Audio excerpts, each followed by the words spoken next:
ପିଲାମାନେ କ'ଣ ଚାଲିଛି ଆଜି ଜିଜ୍ଞାସା କ୍ଲାସ୍? ହାଁ କ'ଣ କରୁଛ ଜିଜ୍ଞାସାରେ? ମାଟିରେ କ'ଣ ବନେଇଛ? ଗୁଣସୂତ୍ର। ଆଚ୍ଛା, ଗୁଣସୂତ୍ରରେ କ'ଣ କ'ଣ ଅଂଶ କହିଲ?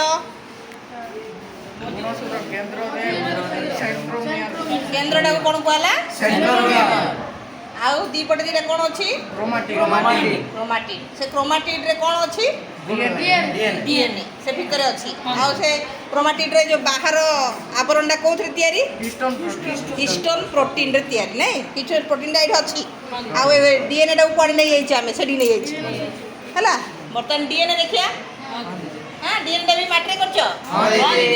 ଆଚ୍ଛା, DNAଟା କେତେ କୁଣ୍ଡଳ ବିଶିଷ୍ଟ? 2 କୁଣ୍ଡଳ। ଏ ଯେଉଁ ବାଡ଼ି ସବୁ କ'ଣ ଲଗେଇଛ? ଏଇଟା କ'ଣ ଯାକ? DNAଟା 3ଟା ଜିନିଷକୁ ନେଇକି ଗଠିତ ହେଇଛି। କ'ଣ କ'ଣ 3ଟା ଜିନିଷ? ଗୋଟେ ହେଉଛି ଶର୍କରା, ଆଉ ଗୋଟେ ଯବକ୍ଷାରୀୟ କ୍ଷାରକ, ଆଉ ଗୋଟେ ଫସ୍ଫେଟ୍ ହେଲା। ସେ ଯବକ୍ଷାରୀୟ କ୍ଷାରକ ଯାକ ଯେଉଁ 4ଟା ଅଛି ନାଇଁ, ଆଜି କୁହାହେଇଛି କ'ଣ କ'ଣ ସେଟା?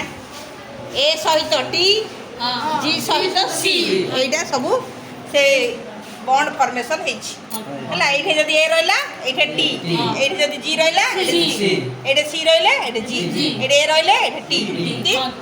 ସେଇଟା ଆମେ ବଣ୍ଡ ଫର୍ମେସନ୍ଟାକୁ ଧୂପକାଠିର କନେକ୍ସନ୍ ଦେଇକିରି ଆମେ ଏମିତି କରିଛେ ହେଲା। ବୁଝିପାରିଲ ନା? ଠିକ୍ ଅଛି।